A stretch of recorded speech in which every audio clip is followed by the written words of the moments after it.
Yang terakhir, yang ke-20, berapa baik kita mengenal diri kita. Artinya, kita tidak munafik. Selain mengenal Kristus, kita harus mengenal diri kita sendiri. 1 Korintus 13 ayat 12. Karena sekarang kita melihat di dalam cermin satu gambaran yang samar-samar. Tapi nanti kita akan melihat muka dengan muka. Sekarang kita hanya mengenal dengan tidak sempurna. Tapi nanti kita akan mengenal dengan sempurna seperti kita sendiri dikenal. Saudaraku, kita perlu mengakui kekurangan kita. Kita perlu disadarkan bahwasanya ada hal-hal di mana kita perlu bertobat dan berubah. Kebebasan tidak akan terjadi sebelum kita sadar kita butuh bertobat. Kita harus bisa melihat apa yang Tuhan lihat dalam kita dan kita akui dengan jujur, ya Tuhan, memang aku masih marah, memang aku masih ini, masih itu. Biarlah ujian-ujian waktu yang berlalu ataupun tekanan kehidupan bukan mengeraskan hati kita, tapi melembutkan hati kita. Menyiapkan kita untuk mampu mendengar, mampu melihat apa yang selama ini kita tidak bersedia dengar, tidak bersedia lihat, tidak bersedia kita terima. Tapi sekarang kita mau bersedia diubahkan oleh terang Tuhan. Ingat Roma 12 ayat 2, jangan menjadi serupa dengan dunia ini, tapi berubahlah, metamorfosa, berubahlah, ya. Ulat yang dalam kepompong berubah menjadi kupu-kupu. Sudah ada di destinasi Tuhan, bisa jadi kupu-kupu. Kita pun semua bisa berubah. Haleluya.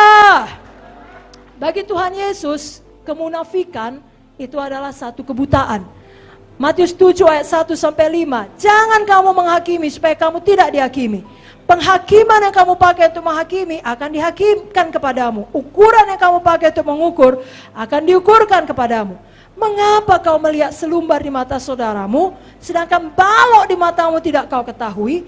Bagaimana kau dapat berkata kepada saudaramu, biar aku mengeluarkan selumbar itu dari matamu, padahal ada balok dalam matamu. Hai orang munafik, keluarkanlah dahulu balok dari matamu, kau akan melihat dengan jelas untuk mengeluarkan selumbar itu dari mata saudaramu. Bagaimana mungkin kita bersikap sangat keterlaluan, sangat kasar pada orang yang berdosa, padahal dosa kita jauh lebih buruk. Jangan demikian saudaraku, itu artinya masih ada kemunafikan. Kita tidak dapat melihat diri kita sendiri, ada balok. Yeremia 17 ayat 9 berkata, betapa liciknya hati, lebih licik dari segala sesuatu. Hatinya sudah membatu, siapakah yang mengetahuinya? Mari kita izinkan seluruh hati kita diselidiki oleh Tuhan. Kan itu yang sering kita nyanyikan. Selidiki aku. Amin saudara. Lihat hatiku. Mazmur 11 ayat 4. Tuhan ada dalam bait yang kudus. Tuhan tahtanya di sorga. Namun matanya mengamat-amati. Sorot matanya menguji anak-anak manusia. Amsal 20 ayat 27. Roh manusia adalah pelita Tuhan yang menyelidiki seluruh lubuk hatinya. Jadi Tuhan mengenal kita. Dia bisa melihat ke dalam kita. Dan kita bisa dibebaskan. Tetapi kita harus bersedia ditegur Tuhan. Wahyu 3 ayat 19, barang siapa kukasihi, ia kutegur dan kuhajar. Relakalah hatimu dan bertobatlah. Jadi kalau masih ada yang mau menegur kita, Tuhan memakai hamba-hambanya, bersyukur kita dikasihi. Haleluya.